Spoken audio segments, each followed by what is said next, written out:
um jovem, um crente, ele não pode viver sem regras. Nós não podemos viver sem limites.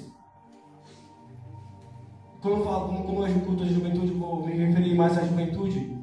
Creio que aqui a maioria mora com os pais, mora com mãe, enfim. E tem regras. E é necessário seguir essas regras. Tudo em nossas vidas tem regras. E muitas das vezes nós queremos levar a nossa vida desregradamente. Como se não houvesse limites, como se não houvesse o amanhã. Esse filho então ele vai desperdiçar tudo aquilo que o pai dele, que com muito esforço, que com muitos anos, muito tempo, ele vai conquistar.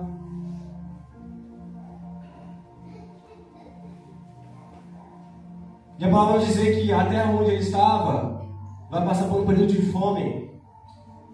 Aquele homem que desperdiçou tudo, que não tinha mais nada, vai estar em uma terra, em um lugar onde já não tinha mais alimento, já não tinha mais como sobreviver. Então esse homem ele vai chegar até uma fazenda, onde ele vai ter um criador de porcos. A palavra vai dizer que a sua fome era tanta que ele vai desejar comer os caroços que os porcos estavam comendo. O filho pródigo, aquele filho que estava dentro da casa do pai, que tinha do melhor do alimento. Aquele filho que tinha o acolhimento do seu pai. Aquele filho que estava sob a proteção do seu pai.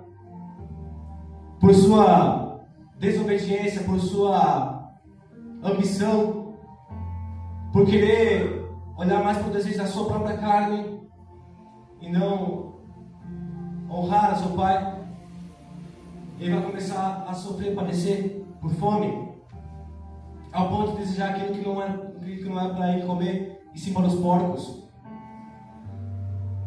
E a palavra vai dizer que quando finalmente caiu em si, versículo 17, ele disse: até os empregados de meu pai têm comida de sobra, e eu estou aqui morrendo de fome.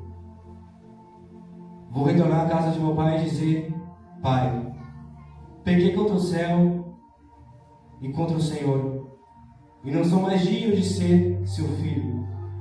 Por favor, trate-me como seu empregado. Este rapaz, este jovem, ele tinha a honra de ser o filho do pai. E ele vai desperdiçar essa honra de ser chamado filho do pai pelas coisas do mundo. E a palavra diz que após ele cair em si, ele já não vai querer mais nem ser lembrado, chamado como filho do próprio pai dele. Mas sim, ele vai querer ser como um dos empregados somente. Aquele que era filho agora deseja pelo menos ser empregado.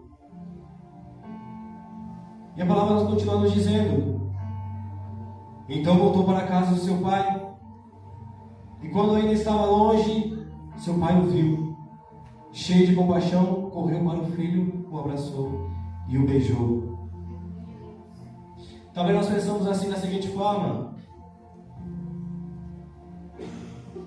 eu errei, eu pequei, eu me afastei do Senhor. Para que eu vou me...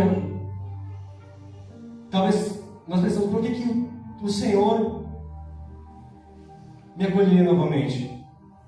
E a palavra nos ensina. E quando nós falamos do Pai, e nós falamos do Filho, o Pai é o próprio Deus e o Filho somos nós.